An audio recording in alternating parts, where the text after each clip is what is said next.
I love to look at the colours of the landscape, the sky, the mood, somewhere that's a bit wild, rugged.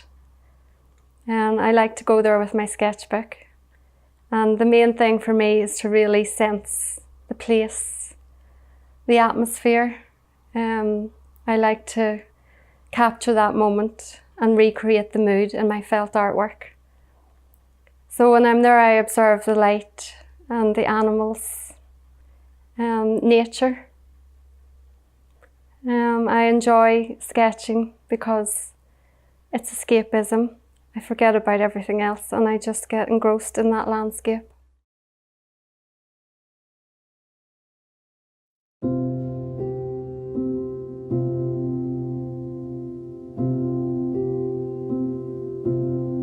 When I start to make my picture, I start with the background and I make my background with the wool, so everything connects and everything's made from scratch. I don't buy a canvas to work on. I make my own base to layer my colours on. So I just love that process too. It's a simple process, but it's really nice to know that I've made the whole thing from start to finish.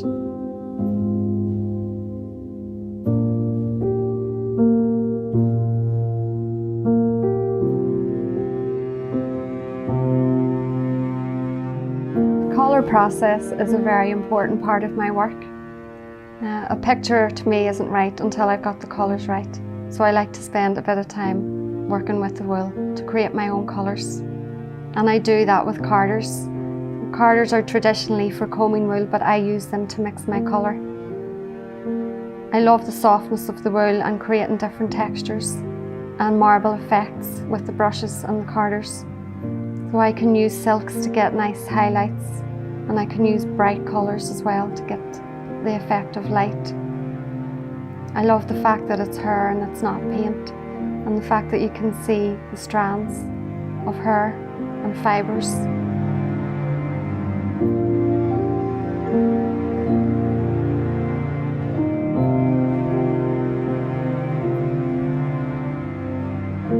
Learning to paint pictures with wool was an idea I'd had for a long time, and it was only when I moved to Donegal that I really decided that I was going to take action and follow this through and see if I could do it. I knew how to make felt, I just didn't know how to capture a scene with wool.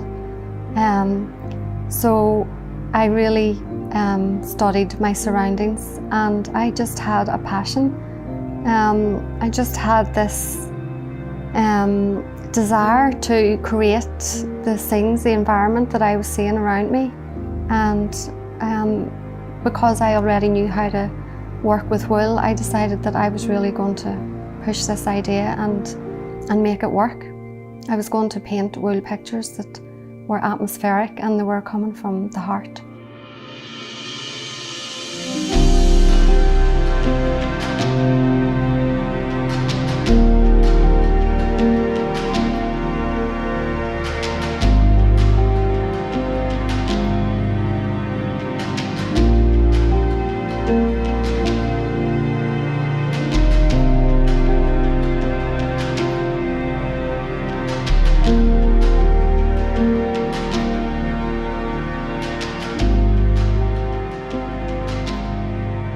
I use wool to create atmospheric landscapes of Donegal. I love working with the wool. It's bright colours, the light, the vividness of it. The fact that I can blend my own colour and that you can see every hair and fibre in the mix. It's like using paint, but it's not.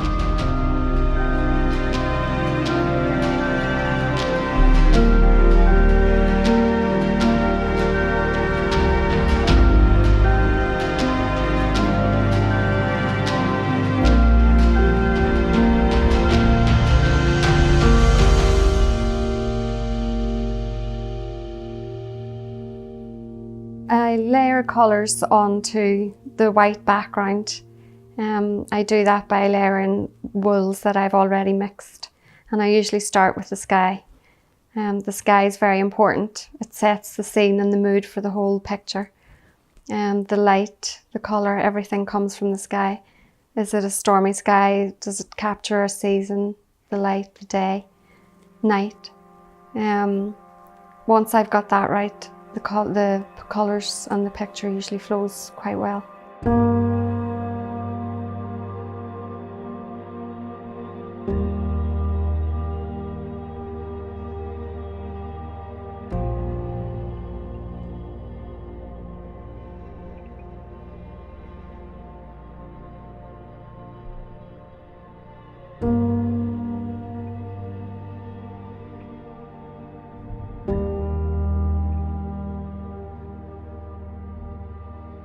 I had just started primary 3 and I was 7 years old. We had done a poem about an eccentric vagabond called Mr. Marmaduke. He was a very colourful character, and after we had read the poem, the class were asked to do some work, if you like. Wasn't drawing or painting, but I was singled out and asked to go to the little library room at the back of the class with an A3 sheet of paper and some paint, and my teacher asked me to draw Mr. Marmaduke. So I was in my glory because she had singled me out to paint this picture, and it was a poignant moment. She was saying, okay, you're the creative one in the class, you're the arty one, and I felt very important. I felt very special that day. I was very quiet and introverted at school, and this was the way I expressed myself. I still have that picture, and it's a very important reminder that we have to nourish our inner child.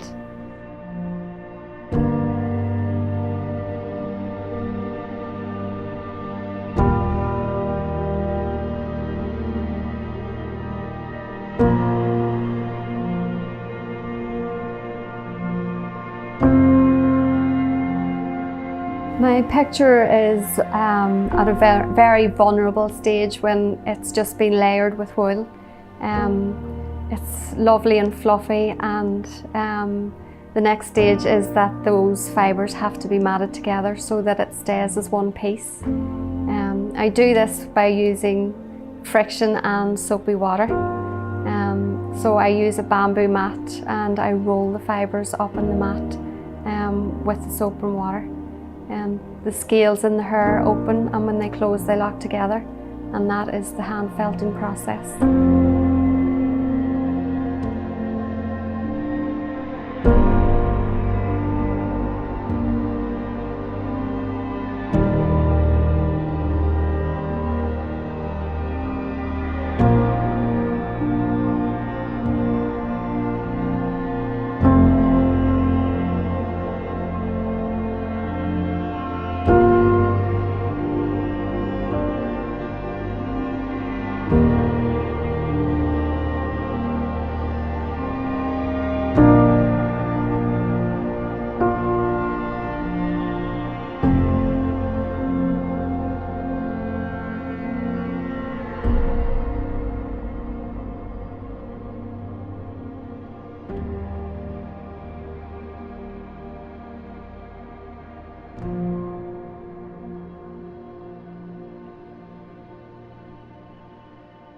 To finish the felt piece, I use embroidery. I do that on a sewing machine, and I use hand embroidery. So like a painter would sketch a drawing first and paint over it, I work in reverse. I paint with my wool fibres, and then I use the sewing machine to sketch. The hand stitch adds lovely texture, depth and detail to the work, and it really finishes the work off beautifully.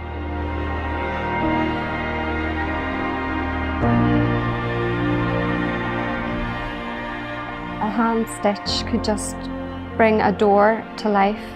I also do little flowers that are individually hand stitched, and I do those with shiny threads that cast a light and new dimension to the picture.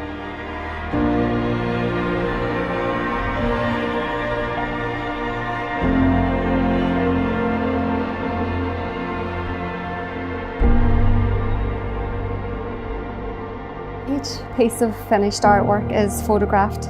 by myself, and I keep each image as a record, but I also use some of those images to create Seanchaí prints.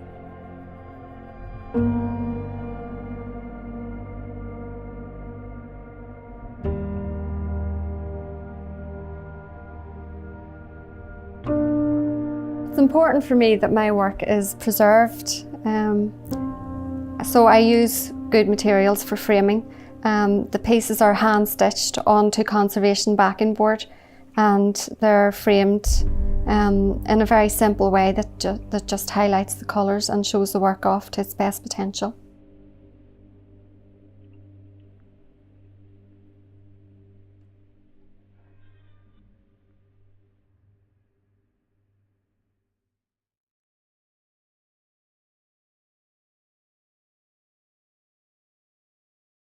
When I was on my journey to try and find out exactly what my life's purpose was and where my creative pursuits were going, I had completed my work as far as being able to create felt pictures, and the next step was to see if I could make a living from it. I had done business courses, and I had taken time out of work, so things weren't going according to plan. I was getting ready to open a business, and I had no money, and I didn't know how I was going to see the next stage go ahead. My mum could see that this was bothering me, and she went into the church and she lit a candle at the statue of St. Teresa, and she got a bit annoyed, and she asked St. Teresa where was Michelle's rose, and a lady tapped my mum on the shoulder and handed her a white rose. My mum was really shocked, and when she met me later that day, she handed me the rose, and she said, whatever you do, don't ever lose it. And she told me what happened. So I guess it's not really, it's not a religious significance. It's more a reminder that there is something deeper, there's something more, and sometimes we just need a wee reminder to keep going. And if you really look for it, it's there.